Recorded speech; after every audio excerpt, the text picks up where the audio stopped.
Salam pendengar cerita misteri. Selamat datang di channel yang akan menemani aktivitas kalian dengan konten horor dan misteri dalam bentuk audio. Yang pastinya no jump scare. Semoga nuansa horor dan misterinya masih terasa.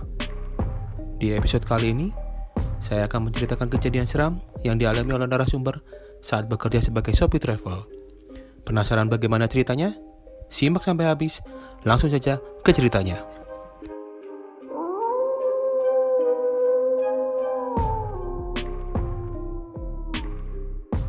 Lampung 1990. Hati-hati bang, udah malam ini. Kenapa nggak besok lagi aja lah nariknya? Saud Imam membuyarkan lamunan. Tanggung man, setoran masih belum setengahnya ini. Nanti bos marah, jawabku. Iman merupakan rekan sejawat di profesi ini. Jarum jam sudah menunjukkan pukul 11 malam. Dan aku masih berada di Pelabuhan Bakauni, Lampung. Meski hampir tengah malam, aku masih belum bisa memenuhi target setoran. Mencapai setengahnya aja belum. Makanya, aku sampai larut malam pun aku paksakan. Biasanya, sebelum jam 9 malam sudah selesai. Hampir 10 tahun, aku menjadi sopir travel dengan trayek Bakauni Bandar Lampung. Sudah banyak asam garam aku rasakan di bidang ini. Gak tahu kenapa, belakangan ini penumpang sangat sepi. Jika terisi penuh, 12 penumpang biasa aku bawa. Namun sekarang, dapat 5 penumpang aja sudah bagus. Sedang malam ini, baru satu penumpang yang duduk di mobil dengan gelisah. Ya, gelisah karena aku menunggu lama untuk penumpang lainnya. Malam ini, angin berembus pelan, tapi dinginnya masih bisa menembus kulit. Aku masih menunggu di tembok pinggir terminal. Dan dari kejauhan, ada kapal dari Merak yang datang merapat. Wah, bakalan ada calon penumpang nih, pikirku. Dari jauh banyak penumpang turun dari kapal itu. Namun, cerca-cerca harapan itu tadi hilang. Di saat tidak ada satupun penumpang yang menuju mobil travelku. Duh, gak dapat penumpang lagi. Batinku kesal. Jalan keluar penumpang kembali kosong. Dan akan ramai kalau ada kapal yang merapat. Itulah yang menentukan nasib dan rezeki untukku dan teman seprofesi lainnya. Di tengah kegalauan, dari jauh terlihat penumpang jalan sendirian dari pintu keluar. Penumpang ini terlihat aneh. Karena biasanya ketika penumpang turun akan banyak kernet atau supir yang datang mendekati. Tapi yang ini gak ada yang mendekat atau menawarkan jasa antar. Dia terus berjalan sendirian dengan tas kecil di tangannya. Dari kejauhan, aku mengawasi pergerakannya yang menuju parkiran travel. Remang redup lampu parkir membuat aku memicingkan mata untuk melihatnya. Loh, kok dia berhenti di situ? Gumamku. Pasalnya, dia berdiri tepat di samping mobilku. Melihat itu, langsung mematikan rokok dan menghampirinya. Mau kemana pak? Tanyaku saat ada di hadapannya. Sosok itu lelaki usia 40-an, tinggi kurus, berkemeja gelap, celana kain, seperti karyawan pulang kantor. Kesini bisa, jawabnya sambil menyodorkan secari kertas. Aku ambil kertasnya dan ku coba baca tulisan di dalamnya. Ini apa pak? Tanyaku agak kebingungan. Alamat, bisa antar saya ke sana? Jawab pak itu. Barisan kata itu menunjukkan hanya nama desa dan patokan-patokannya yang harus dilalui jika ingin ke sana. Alamatnya kurang lengkap pak. Tapi bapak tahu jalan ke sananya kan? Tanya aku lagi. Iya tahu, nanti saya pandu. Bisa antar saya ke sana mas? Bisa pak, bisa, aku menyanggupi. Ya lumayanlah daripada hanya dapat satu penumpang pikirku. Lagi pula, alamat bapak tadi tidak jauh dari jalan besar yang sering aku lalui di lintas Sumatera. Tapi, nanti beberapa teman saya akan ikut. Mereka nunggu di jalan yang mengarah ke sana. Nggak apa-apa kan mas? Saud bapak itu. Oh ya nggak apa-apa pak, malah bagus malahan. Aku sudah pasti senang, jadi ada tambahan penumpang. Saking senangnya, aku sampai lupa menanyakan jumlah temannya. Oke pak, bapak silakan masuk, kita berangkat sebentar lagi. Bapak itu langsung masuk lewat pintu samping. Sementara, pak yang satu lagi aku lihat sudah tidur di kursi tengah. Langsung saja aku menyalakan mesin. Malam mulai larut, dan mendekati tengah malam, udara berembus menerpa apapun di hadapannya. Suasana khas pelabuhan di ujung timur Sumatera. Jam di tangan menunjukkan pukul 11.45 malam. Waktu di mana aku start keluar pelabuhan. Gelapnya malam aku lalui dengan kecepatan sedang. Jendela kubuka separuh, biar angin bisa masuk ke dalam kendaraan. Melalui spion, aku tengok penumpang pertama masih tertidur pulas. Sedangkan bapak tadi duduk tegak di kursi tengah paling depan. Lewat belasan kilo dari pelabuhan, jalanan mulai menanjak dengan banyak tikungan tajam. Penerangan hanya dari lampu kendaraan. Kondisi ini membuat jalanan terasa sepi. Hanya segelintir kendaraan yang searah ataupun berlawanan. Sepi, benar-benar sepi. Tapi itu sudah terbiasa buatku. Aku harus tetap fokus ke jalan. Bang, aku berhenti di depan aja ya, di Kalianda.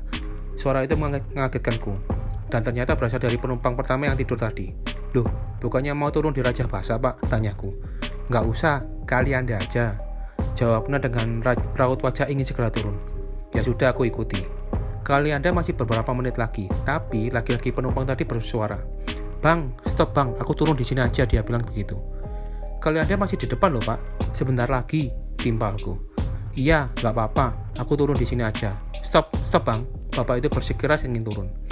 Akhirnya, aku turunkan bapak itu di depan restoran besar yang masih terbuka. Bapak ini langsung turun begitu mobil berhenti.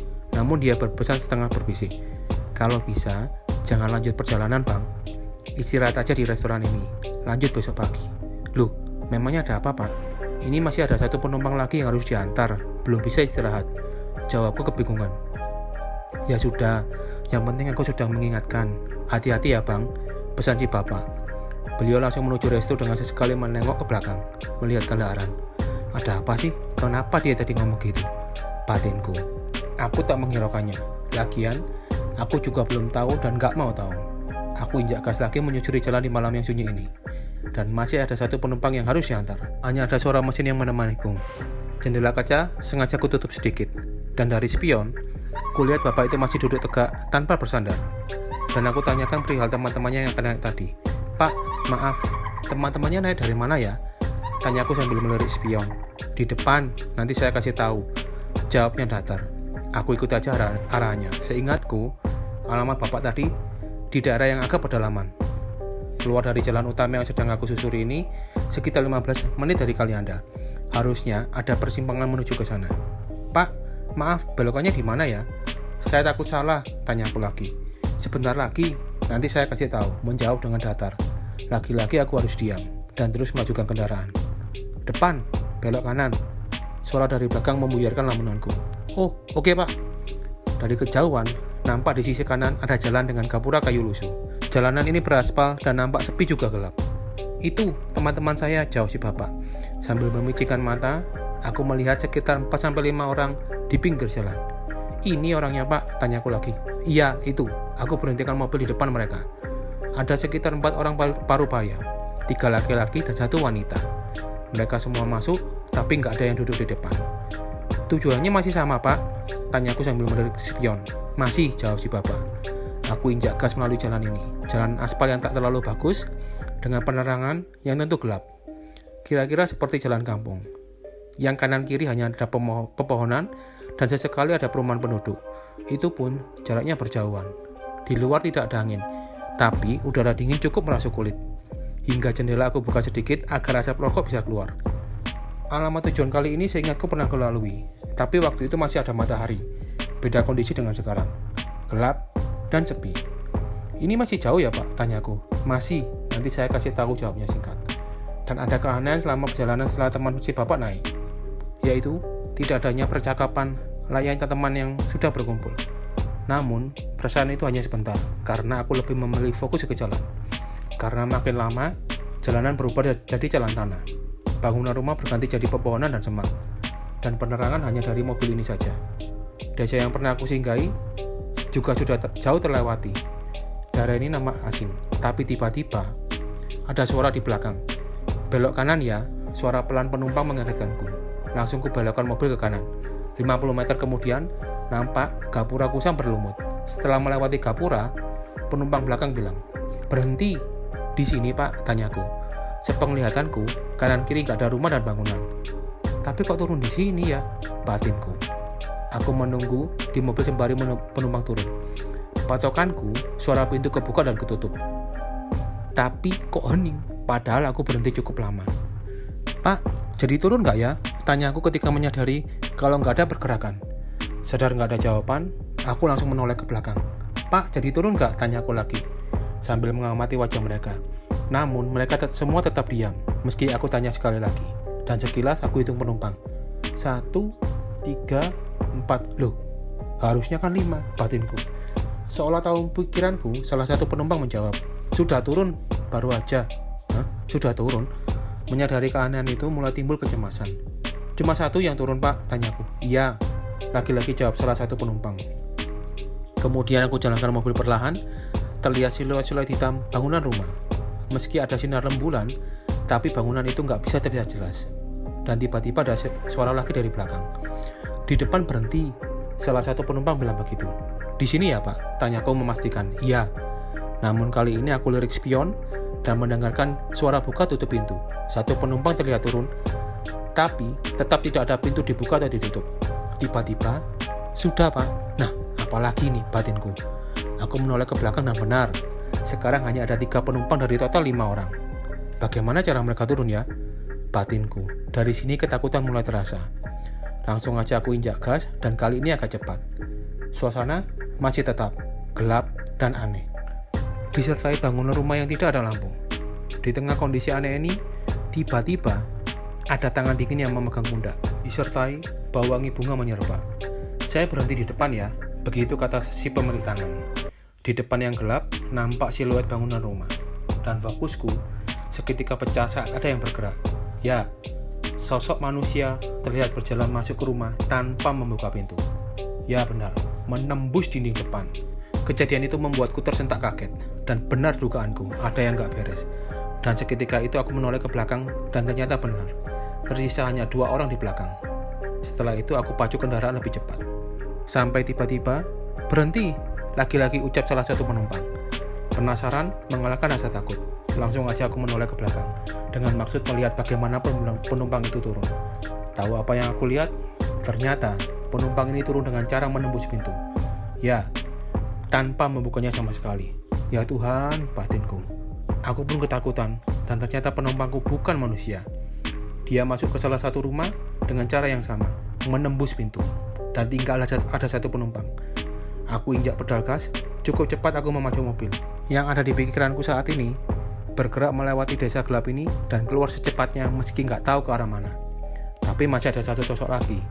Ketika aku fokus ke jalan, tiba-tiba aja tercium bau yang sangat wangi. Aku pun refleks mencari tahu sumbernya. Dan kaget saat tahu di sebelah kiriku ada yang duduk di situ. Sosok perempuan yang tadi naik bersama 3 orang lainnya di tengah jalan. Sosok ini nampak tersenyum, tanpa ekspresi, dan memandang ke depan. Aku sudah pasti gemetar ketakutan. Bait-bait doa melintas dalam hati, yang pasti meminta tolong padanya. Sampai tiba-tiba, tangan kanannya menunjuk ke salah satu rumah. Langsung aja kuarahkan mobil ke sana. Rumahnya biasa, dan lagi-lagi berbentuk siluet hitam.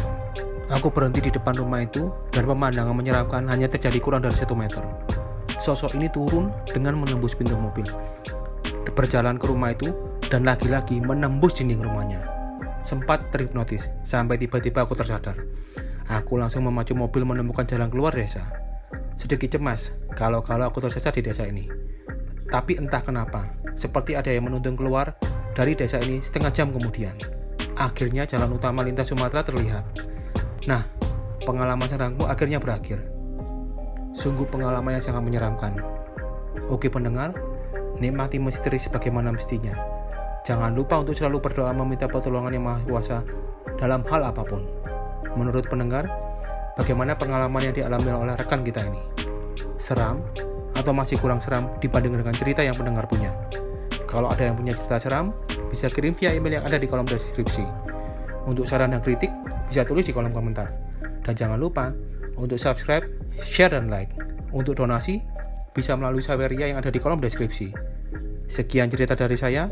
Salam Amis, Audio Misteri.